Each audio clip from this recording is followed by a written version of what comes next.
Greetings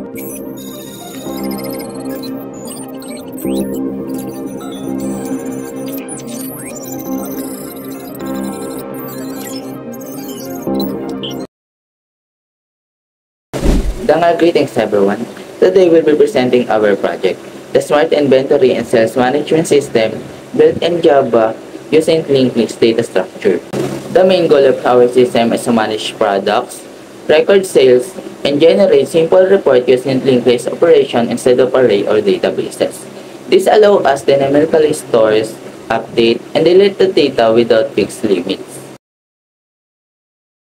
Let's start by explaining the foundation of our system, the node class. The node class represents one individual product or sales records in our list. Each node stores several pieces of information like product ID, quantity, price, and total sales amount linked to the next in the previous nodes. In our code, we also included getters and setters for encapsulation. This means each variable can only access or modify through specific method, making the program more secure and organized. The node structures allow linked lists to connect products together in a chain. Each node knows who can before and after it, creating a double linked list. Moving on, I discuss the main class which serves as the control center of our program. Inside the main class, we use a buffer reader to take input from the user through the console. The program is smart with a main menu titled Smart Inventory Sales Management System and 8 main options. Add new product, product, details, search product, management, analyze and exit. Program issues trigger specific methods from my linked list class allow user to interact with the inventory. This menu design makes the system easy to navigate because it's run in a continuous while loop. The user can keep performing action until decide to exit.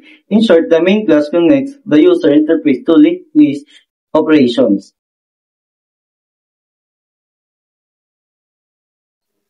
Now, I talk about the first part of our linked list class, the adding and showing of our product. When we add a new product, the system creates a new nodes and link into the end of the list. It updates both the head and tails node. This linking make a linked list efficient for adding a new data. We have two methods for displaying product.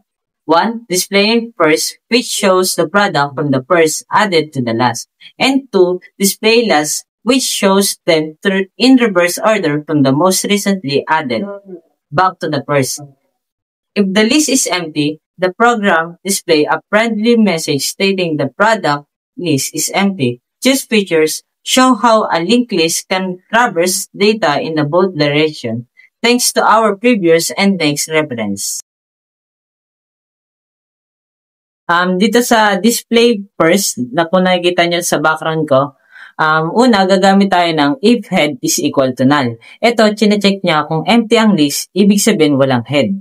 Dito sa next na code, system.print, sinasabi dito na kapag empty, magpiprint ng message na walang laman ang product list or product list is empty.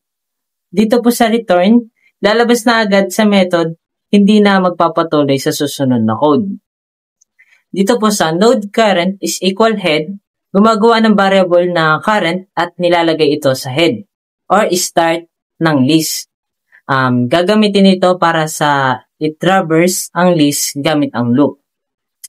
Dito sa while loop, nakita nyo sa screen ko, while is open parenthesis current is not equal null. Habang may laman pa si current, di pa nag-end o magluloop pa tayo. Then dito sa if, sa loop na to, ito, chinecheck niya kung ang price ng product ay higit sa 0 at total ay 0. Wala pang complete computation or hindi pa nabibenta. And dito po sa last ng system.print, ito, piniprint ng product and details ng name ng data, and dito sa ID, kinukuha niya yung data ng data 2, quantity at price. Then dito sa current is equal current, get next, lilipat si Karen sa next node para magpatuloy ng loop. Then dito sa next display, same lang siya ng functionality, papalitan lang ng tail yung head at get prev yung ipapalit na get next.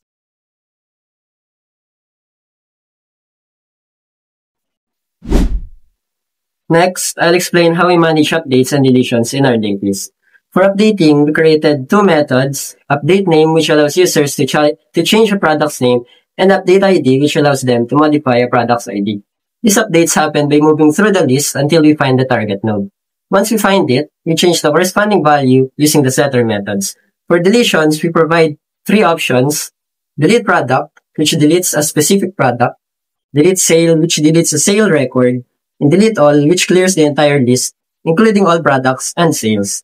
When deleting, the code carefully updates the next and previous references. This keeps the remaining nodes connected and prevents broken links, which is one of the main advantages of using a W-linked list, because we can easily remove or rearrange nodes without having to recreate the entire structure. Gotcha. So, kung makikita nyo dito, gumawa ang grupo namin ng method na tinatawag na update name. Nagtataglay siya ng dalawang input, data, and na naghahanap ng current product name at uname, yung bagong name na ipapalit. So, kung makita nyo dito, if head equals to null, ito nagche-check kung empty ang list or walang laman, ibig sabihin, walang head. Kapag empty, magpiprint ng message na walang product sa list, or ito, yung product list is empty. Return. Titigil na agad ang method kung walang laman ang list. So, dito naman, node current equals head. Ito, gumagawa ng variable na current at sisimulan ito sa head. Gagamitin ito para mag-loop sa list. While current is not equals to null. So, ito naman, ginagawa naman ito, mag-loop habang may laman pa si current or hindi pa end ng list. And itong next code, if current.get data, that equals data and current.get total equals to 0. So, sa loob ng loop na to, tinitignan kung yung data ng node ay kapareho ng data na hinahanap mo or yung product name. At yung total niya ay 0. Hindi pa nabibenta o wala pang computation. Kung pareho itong totoo or true, ready na ito mag-update. So, next code, current.setData, open parenthesis, uname, close parenthesis. So, dito isa-set ang bagong name or yung uname sa node na natagpuan. System.out that print successfully updated product name. Ito naman, magpiprint ng success image para alam mo na update na. So, next, system.out that print current.get data plus ID current.get data. So, dito ipiprint yung product name at ID niya. And then, return again. Titigil na ang method dahil tapos na ang update.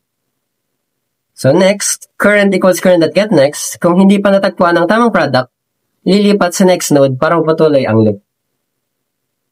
And then, magpiprint ulit kami. Kapag natapos na ang buong loop at wala pa ring match, ipiprint na hindi nakita ang product. So, dito naman, next tayo dito naman sa update ID, same functionality lang sa update name, pero instead of strings, integers or numbers na ang nakalagay. Furthermore, I will explain the searching and sales management part of our linked list. The search name and search ID methods allow users to find products by the name or ID. The system goes through node by node until it finds a match and then shows the product details. For sales management, we have the record sales method. This method checks if the product exists and if there is enough quantity available. If the sale is valid, it deducts the sold quantity from the inventory, computes the total sales amount, and create a new node to represent the sale record, which is then added to the list. After recording a sale, the user can call display sales to view all past transactions. This shows each sold product, the quantity sold, and the total price. So yun, since tapos na tayo sa search names, dito naman tayo sa search IDs. So same lang sila ng search name, pero babaguhin natin yung parameter, which is int data2. Yan, ayun yung pangalan ng ID. Yan, ayun yung input data to. So, ginagawa dito ay, kaysa yung pangalan ng product yung sinesearch, ang sinesearch naman dito ay yung kung anong number ng ID ng product na yun. So, same lang sila, pero babagawin mo lang dito yun. Yan, yung data to equals current dot get data. Yan. So, magbabaga rin tong ipiprint. Di ba sa search name, nandito yung data, pero ito, get data, tapos nandito yung plus data to. Yan. Ayun lang. Save lang sila ng search name. Pero yun nga, nanap dito yung number ng ID. So, yan. Next na tayo. Ito naman yung method namin na display sales. So, ginagawa dito ay dinidisplay nito yung kung magkano na yung nabenta ng product na yun.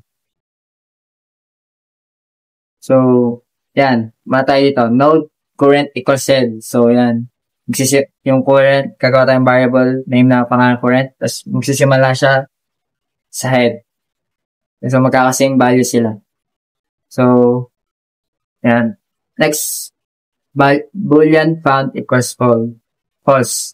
Gagawa tayo ng variable name which is found. Like, gagamitin natin para malaman kung may nabenta ba yung na yun, product na yun. So, gagawa tayo ulit ng loop para i-check each product na tatanong natin kung hanapin sa code. So, yan. Current not equals null. So, yan. Check nga kung may laman yung kada code. So, yung gagawa tayong condition if current.getTotal is greater than 0. So, ito check naman ito kung may sales nga yung product. So, yan. Found equals true. Yan. Kapag may sale, tatandaan ito natin na may nabenta yung record. Kung, yan. So, piprint yung system out print line, current.getData. So, yung pangalan ng product, as ID, plus current.getData2, yung anong ID number ng product, yung sold, kung ilan nabenta ng yan, sold, kung ilan binenta ng, ayan, sold plus current.getQuantity, yan, kung ilan nabenta ng product na yun, tas yung plus current.getPrice, kung magkano yung nabenta ng product, at yung total, which is yung current.getTotal, kung magkano lahat ng nabenta niya. So, yun. Ayan. Current equals current.getNext. Ito nga yung susunod. Ayan. Susunod na to. Gagawin ito. And pagtapos ma-check niya yun, pupunta naman siya sa next node para gawin rin yun.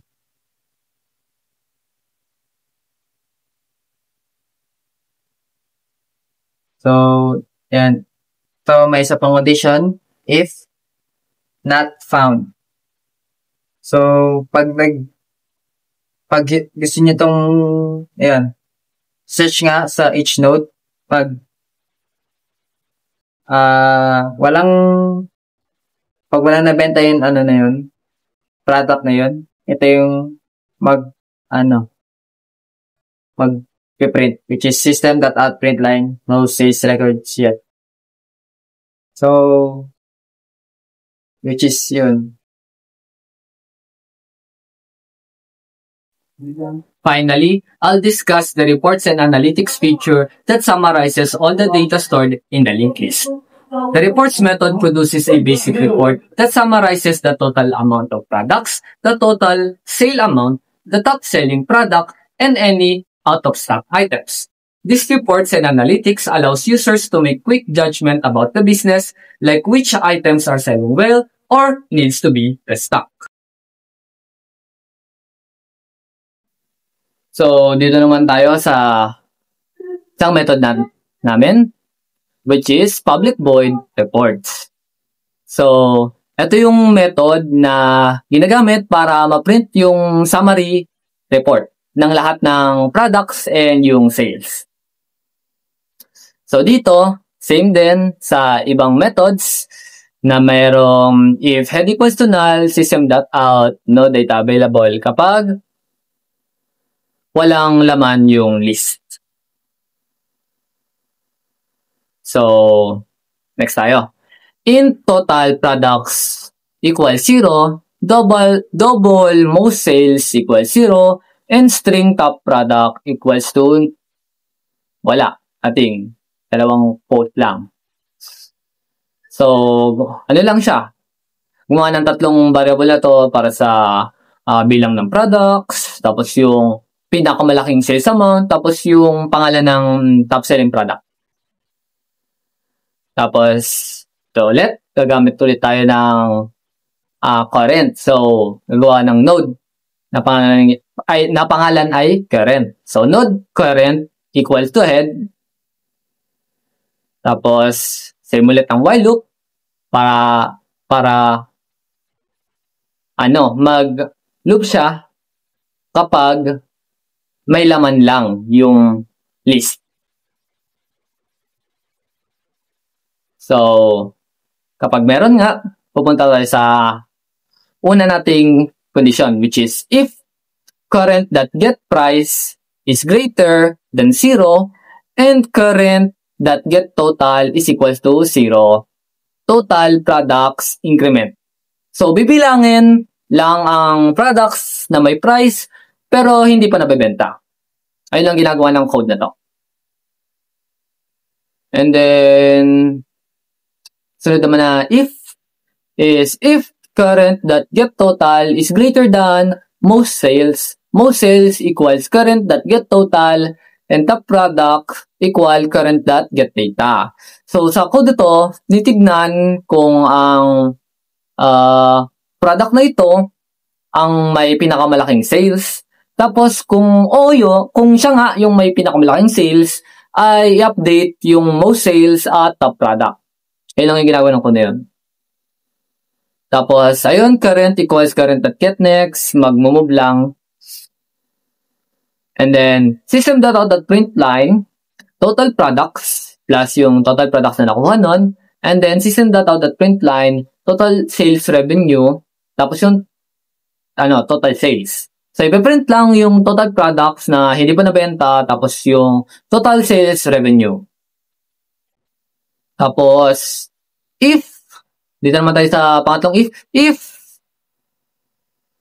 not total product is empty, is magpiprint ng top selling product plus top product plus yung most sales.